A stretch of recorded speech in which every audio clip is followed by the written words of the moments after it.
pizzeria chain finally has their first real animatronic, who then haunts the player for 5 nights and a nightmare night until the place burns down due to faulty wiring. The end. Take a bow. It's finally over. Well, kinda. We're still left with one final, seemingly impossible question to answer. Who is the purple guy? After spending, I kid you not, full days plotting out all the details of this game franchise on whiteboards, talking it over with anyone who would stand to listen to me ramble on and on about fictional haunted robots, and just looking at it from every possible angle, all logic points to it being the phone guy. And no, not because I made a theory about it and refused to let it die. Honestly, I couldn't care less if that last video was wrong. At this point, I just care about the truth, and phone guy makes the most logical sense. I know your complaints, and I promise you, if you stick with me, you'll be convinced. First, there's the circumstantial evidence I presented during my FNAF 2 theory. Phone Guy's admitted love of Foxy being reflected by the smiling purple guy sprite during the Foxy Go Go Go minigame. His distrust of the puppet, a creature haunted by his first victim that we see time and time again trying to bring a stop to his killing spree. His admitted role as a security guard, and even the weird phone-like object in his hand from the Save Them minigame. But there's even more evidence when we consider Five Nights 3. Consider this, he's the only person in the game who knows about the safe rooms. As we've mentioned before, all the safe rooms were sealed up back in the Springlock suit days, back in the first Freddy Fazbear's Pizza location, meaning every other employee coming afterward would have never even heard of these things. Phone Guy is the only character we meet who would have any knowledge of these rooms, and more importantly, of how they operate, how they're invisible to the cameras, and more importantly, to the animatronics. And that's just the beginning. He's also the only person who knows how to use the Springlock suits. Again, once they were decommissioned, the suits were hidden away. Regardless of whether you believe that the killer used a golden Bonnie suit the whole time, or you think he used a golden Freddy suit, either way, we know for a fact the killer was using one of the yellow Springlocked suits, and Phone Guy is the only character we know who had knowledge of A, where they were hidden, and B, how they were operated safely. Now, I know a lot of people have said that it couldn't have been Phone Guy because he knew better. He knew that they were dangerous and could kill him, so if he was indeed the purple guy, he wouldn't just hop into a Springtrap suit like we see depicted at the ending of FNAF 3. But there's one key detail that everyone has been overlooking, and that Scott carefully included in this game. Listen.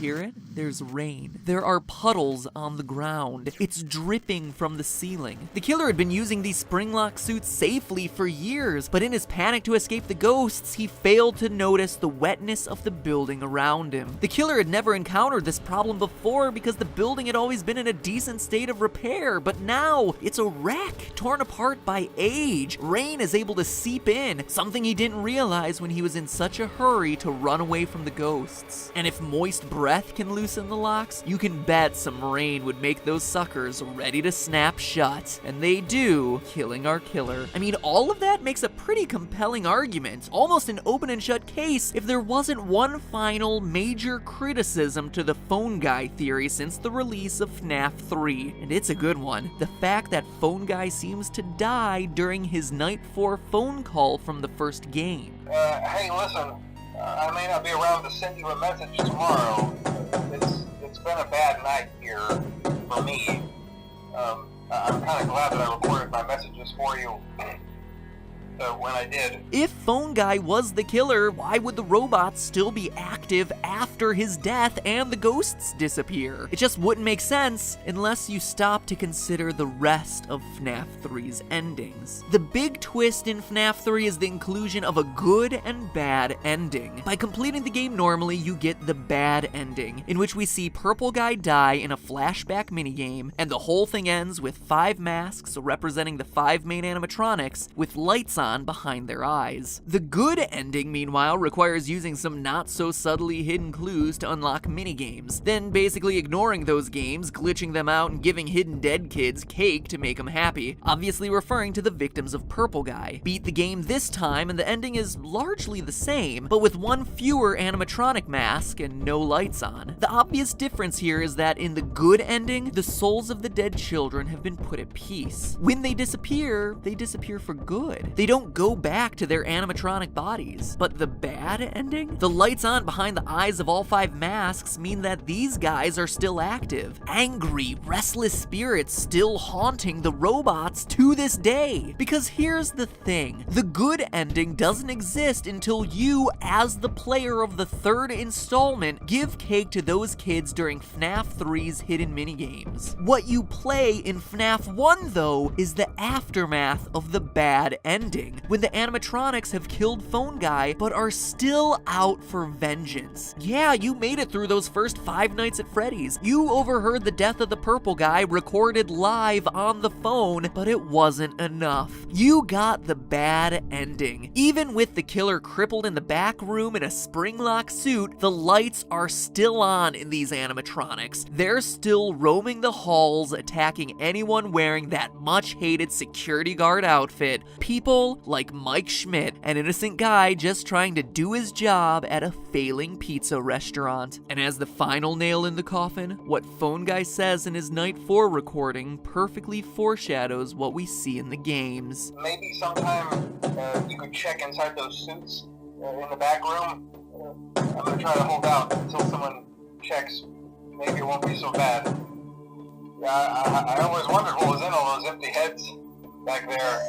Think about what Purple Guy does. He hides in a back room, the safe room, hides in a suit, and despite getting sprung-trapped, actually does hold out until someone checks. Holds out long enough for the phone dude to find the hidden safe room, recover the animatronic, and set him free in Fazbear Fright. Exactly what the Phone Guy said he'd do in his final moments. And as Springtrap, he comes back in FNAF 3. Comes back like he always does. And with no real animatronics present at Fazbear's Fright, remember Springtrap is the only real one they've found, with all the rest scattered, probably located in dumps, which is why their bodies and faces are decaying. All that the spirits can do is appear as phantoms, hallucinations. Well, all except one. The puppet, who we see in his physical form roaming the hallways of Fazbear Fright. So real, in fact, that we see his reflection visible in the pools of water under his feet, meaning he is there and unburnt. There's only one way to truly end this. End the murderous Purple Guy, burning the place to the ground. The puppet gave robots life,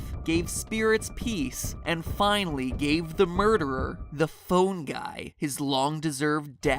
Or at least tried to. And that is the end of the Five Nights at Freddy's story. No hat, no movie, no 4th installment. What? Oh, no! No! No! No! No! Oh my gosh. Oh my gosh, what happened? What's wrong? Look! Oh no.